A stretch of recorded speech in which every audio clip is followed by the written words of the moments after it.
3 механизированных бригад и штурмового полка ВС। জমদূত হয়ে কিয়েভে ধেয়ে আসছে রাশিয়ার ছোড়া একের পর এক ড্রোন।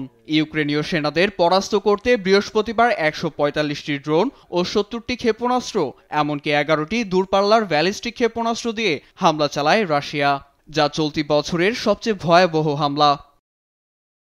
কিয়েভের সামরিক স্থাপনা লক্ষ্য করে হামলার দাবি রুশ প্রতিরক্ষা মন্ত্রণালয়ের। তবে ক্ষেপণাস্ত্রগুলো কিয়েভ সহ আরও ৭টি অঞ্চলের বেসামরিক স্থাপনায় আঘাত করায় সাধারণ মানুষের প্রাণ গেছে বলে অভিযোগ কিয়েভের। এছাড়া উত্তর কোরিয়ার তৈরি KN-23 ক্ষেপণাস্ত্র দিয়ে কিয়েভের বেসামরিক ভবনে হামলার তীব্র নিন্দাও জানান ভলোদিমির জেলেনস্কি। পুতিনকে এখনই হামলা বন্ধের আহ্বান জানিয়েছেন মার্কিন প্রেসিডেন্ট ট্রাম্প। সোশ্যাল মিডিয়ার এক পোস্টে তিনি বলেন, এই সময়ে হামলার প্রয়োজন ছিল না।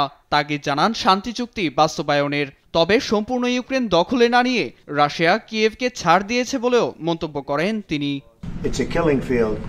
5,000 soldiers a week on average. রাশিয়ার ক্ষেপণাস্ত্রের ব্যবহারে আমি খুশি নই। প্রতিদিন ৫,০০০ সেনা মারা যাচ্ছে। এ যুদ্ধ চলতে পারে না। দুপক্ষ রাজি হলে শান্তি চুক্তি সম্ভব। আমার মনে হয় রাশিয়া রাজি হবে। আমরা তাদের উপর চাপ অব্যাহত রেখেছি। আশা করছি তারা চুক্তিতে সম্মত হবে। A lot of pressure on both. You know, if you think we're just in there because we're nice people, and we are nice people, but we're using a lot of pressure on both. এদিকে ইউক্রেনের সঙ্গে সরাসরি আলোচনার ইঙ্গিত দিয়েছেন রুশ president Vladimir Putin. অন্যদিকে শান্তি আলোচনার জন্য মস্কো পৌঁছেছেন মার্কিন দূত স্টিভ উইটকফ, যেখানে ক্রেমলিন কর্মকর্তাদের সঙ্গে যুদ্ধবিরতি নিয়ে আলোচনায় বসবেন তিনি।